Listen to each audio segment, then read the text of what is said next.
You are standing on the touchline, the roar is for the players, it always is. The names that get sung, the faces on the posters, the goals replayed for 100 years. Nobody sings for the man in the overcoat. But watch him, he never touches the ball, he never scores. And yet somehow, every pass on that pitch was his idea first. He saw it in his head, on a chalkboard, in the dark, years before it happened in front of 50,000 people. This is the story of the men who didn't play the World Cup. They rewrote it. The coaches who changed the way the entire planet thinks about football.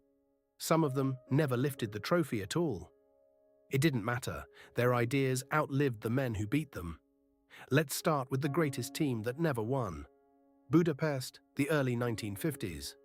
A country crushed flat by war and locked behind an iron curtain produces something nobody can explain. The most beautiful football the world has ever seen. They call them the Magical Magyars.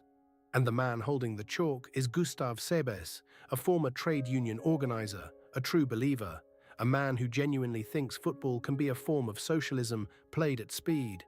His idea is heresy. For decades, every team on earth lines up the same rigid way, each man bolted to a position like furniture. Sebes tears it up. He pulls his centre forward, Nandor Hidegkuti, deep into midfield, and suddenly the English defenders are marking empty grass. His players swap positions mid-move, a defender turns up on the wing, a forward drops to fetch the ball, fluid, interchangeable, alive. Years before anyone says the words total football, Sebes is already coaching it. For 4 years they do not lose, 32 matches unbeaten, Olympic champions in 1952.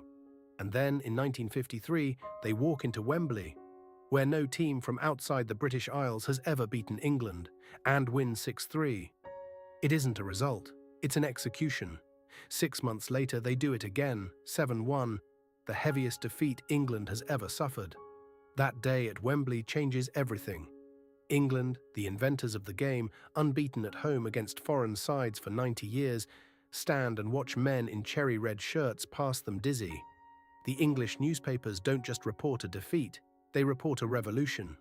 The whole island realizes in 90 minutes that the country that invented football has been left behind by it. By the 1954 World Cup, Hungary aren't favorites. They're a certainty. They batter West Germany 8-3 in the group stage. They score 27 goals across the tournament, a record that still stands today, more than 70 years later. Nobody on earth can live with them. And then comes the final. Rain turns the burn pitch to mud. Hungary race into a 2-goal lead inside 8 minutes. Of course they do. And then, impossibly, they let it slip. West Germany win 3-2. They call it the Miracle of Bern. The greatest team ever assembled goes home with nothing. But here is the thing about Sebes. The scoreboard lied, the idea won. Every passing team you have ever loved, every side that moves the ball like water, every fluid, positionless machine is descended from a man who lost a final on a muddy field and changed football forever. Now meet his opposite. Because if Sebes believed football should be beautiful, our next man believed it should be survived, Herrera. Argentine-born, raised in the back streets of Casablanca, a showman in a sharp suit who treated the dressing room like a pulpit. He pinned slogans on the walls. He made his players chant. He invented the modern idea of the coach as a star, bigger than the club, quoted like a prophet. And at Inter Milan in the 1960s, he built a fortress. His system has a name that still makes purists shudder: Catenaccio. The door bolt. He didn't invent it. A Swiss coach had bolted his defense shut decades earlier, but Herrera perfected it into an art form. A spare man behind the defense, the sweeper, mopping up everything, absorb the attack, soak up the pressure, strangle the game to nothing, and then, with one knife of a counter-attack, win 1-0 and lock the door behind you. But the bolt was only half of it. Herrera understood something every modern manager now takes for granted, that a footballer is a mind before he is a pair of legs.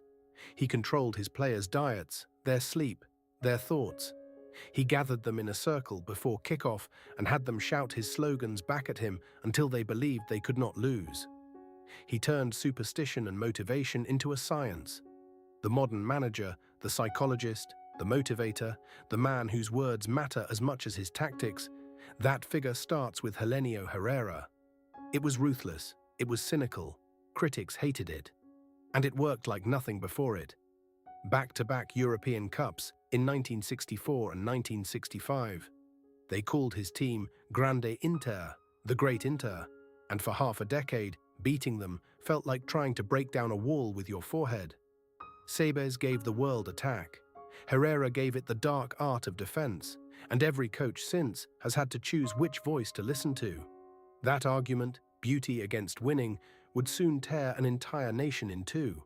That nation is Argentina, and the two men fighting for its soul never agreed on a single thing. Cesar Luis Menotti, a chain-smoking philosopher, hair to his shoulders, who spoke about football the way poets speak about love. For Menotti, the game was a spectacle, an art, a gift to the people. You won by being beautiful.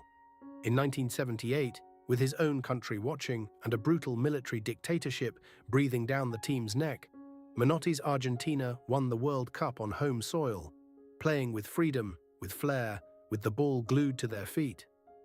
And then there was Carlos Bilardo, a trained doctor, cold, obsessive, allergic to romance. Bilardo studied opponents like diseases. He drilled set pieces until they were surgical. He believed, and he said it out loud, that football is winning and nothing else. Where Menotti wanted you to leave the stadium smiling, Bilardo only wanted you to leave having won. In 1986 in Mexico, Bilardo took a team built around one impossible man, Diego Maradona, and won the World Cup his way. Pragmatic, calculating, lethal. 2 World Cups, 8 years apart, the same country, 2 completely opposite religions. Argentines still argue about it in cafes to this day. Are you a Menotista or a Bilardista? Beauty or victory? There is no right answer. That's the whole point. Our next man didn't have to choose. He had already won everything as a player, so he came back to win it all over again from the bench. Franz Beckenbauer, Der Kaiser, the Emperor. As a player, he didn't just defend, he reinvented the position, gliding out of his own defense with the ball at his feet, inventing the modern attacking sweeper, the libero, almost single-handedly. In 1974, he lifted the World Cup as captain of West Germany on home soil, the most elegant man on any pitch he ever walked onto. Most legends stopped there. Beckenbauer didn't. In 1984, with almost no managerial experience, he took charge of the West German national team. And in 1990, in Rome, his side beat Argentina 1-0 in the final. Franz Beckenbauer had now won the World Cup as a captain and as a coach, only the second man in history to do it. He had conquered the game from inside the white lines and then conquered it again from outside them. 2 different worlds. One man. Both bowed to him, which brings us finally to the quiet revolution, the one that changed how the whole world watches football right now. For decades, Spain were a punchline. La Furia, the Fury. All passion, all power, all heartbreak. A nation of brilliant footballers who choked at every tournament that mattered. After yet another early exit at the 2006 World Cup, an old gruff, hard-nosed coach named Luis Aragonés looked at his squad and made a decision that sounds obvious now and was radical then. He said, "We are not the biggest team, we are not the strongest. So we will stop trying to be. We will simply never give them the ball." He built his side around small technical players, passers, not warriors, and told them to keep the ball at all costs, short passes, constant movement, patience as a weapon. The world would later give it a name, tiki-taka. At Euro 2008, Spain won their first major trophy in 44 years. And that was just the beginning. Aragonés lit a fuse that exploded into the greatest run any national team has ever had. Euro 2008, the World Cup in 2010, the Euros again in 2012. 3 titles in a row. A dynasty, built by a man who simply refused to play the way everyone told him he had to.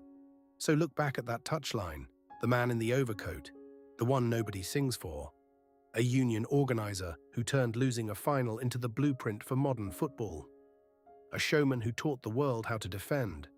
2 enemies who split a country in half arguing about the meaning of the game. An emperor who conquered it twice, and an old man who won by giving the ball away to no one. The players are the fireworks. But the coaches, they are the people who decide what the sky is allowed to look like. Every formation you take for granted, every style you love or hate, every argument you have ever had about how the game should be played. One of these men thought of it first, alone, in the dark, with a piece of chalk. The World Cup gives us heroes. But behind every hero, there's a mind that imagined him into existence. Subscribe, and we'll keep bringing you these stories.